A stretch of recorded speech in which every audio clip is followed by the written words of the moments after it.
Okay, this is a different video.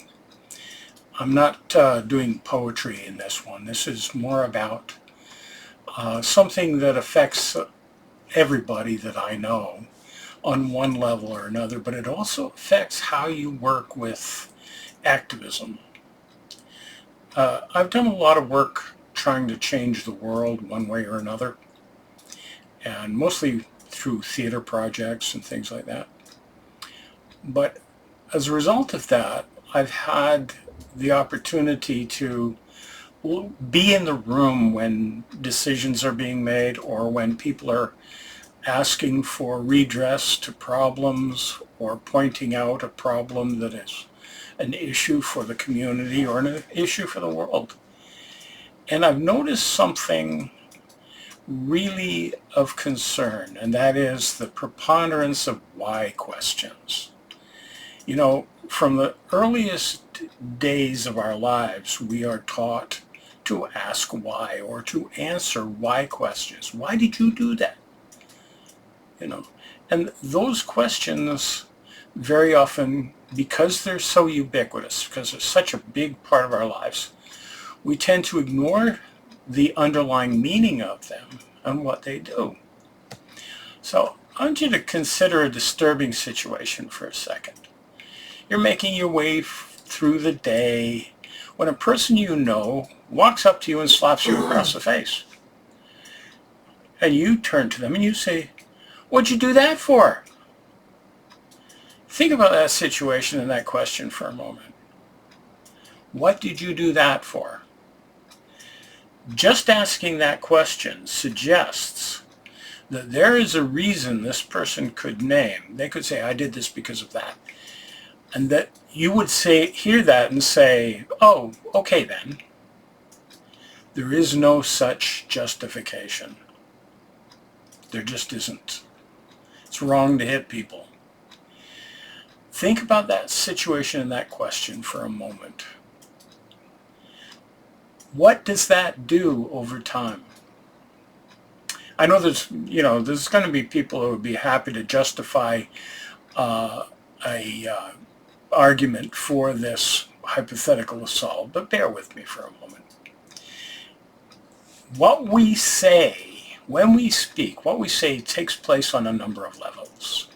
Questions we may ask do not magically arise from the ether. They're constructed from past experience, past interactions with others, and beliefs about ourselves, beliefs about those around us, and beliefs about the world in which we live.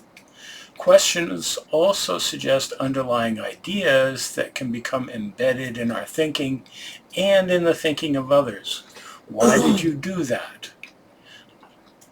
Just asking that suggests that there might be an acceptable reason that would justify an act of violence. That communicates your willingness to accept such a rationale. Similar why questions are so commonplace and so ubiquitous that we learn them from a very early age. The implied messages in these questions filter into, inform, and influence what we believe about the world and the people in it in ways that we seldom consciously understand. You implicitly devalue your experience in the moment and place the other in a position of authority. You're asking them to explain this, them to give you a description of what happened and a meaning for what happened.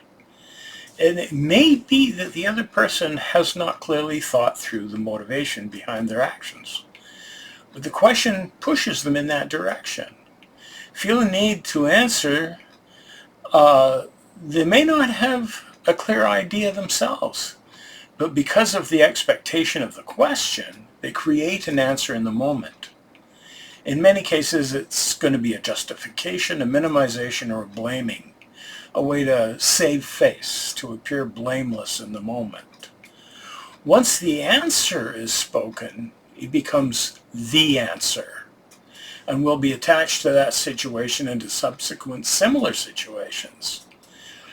Let's be clear, it does not really realistically address the situation. It serves to support the person's sense of self as justified in their actions. And people are so used to this because they've grown up with it, it's been a part of their lives for as long as they can remember. It seeps into a lot of other situations beyond the interpersonal ones as well. So this is where we get into the idea of activism.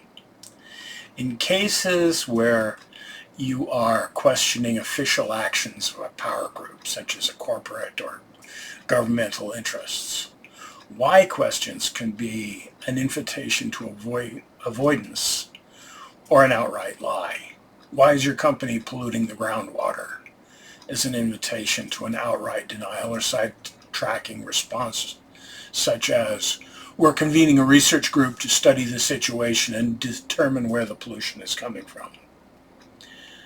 This creates a rabbit hole that can delay actual action for long periods of time, and for people concerned about the issue to give up or lose heart. It is important to plan the questions you ask to ensure that you are not inviting sidetracking, avoidance, blaming, evasive, and delaying responses. The first step in this is to purge the why questions from your lexicon. Consider a process that is direct and does not invite avoidance. Begin by stating what you believe the situation is. State how you and those with you feel about it. State what you want to happen. State what you expect the other person or their organization to do. And stating what the other person is going to do is more powerful than stating what the organization is going to do, because that other person is speaking for the organization. But the more you can make it personal for that individual, the more likely they are to get on board. Suggest a reasonable time for a follow-through. Keep records so that you can call them on it in the future. And consider the link between those why questions and the implied assumptions. You ask for a justification, you're going to get one. You ask for a rationalization, you're going to get one. But unless you are very precise in the questions that you ask, and you do not make room for avoidance or sidetracking or outright denials, you're never going to get anywhere. So that's just some thoughts on this. Let me know what you think. Thank you.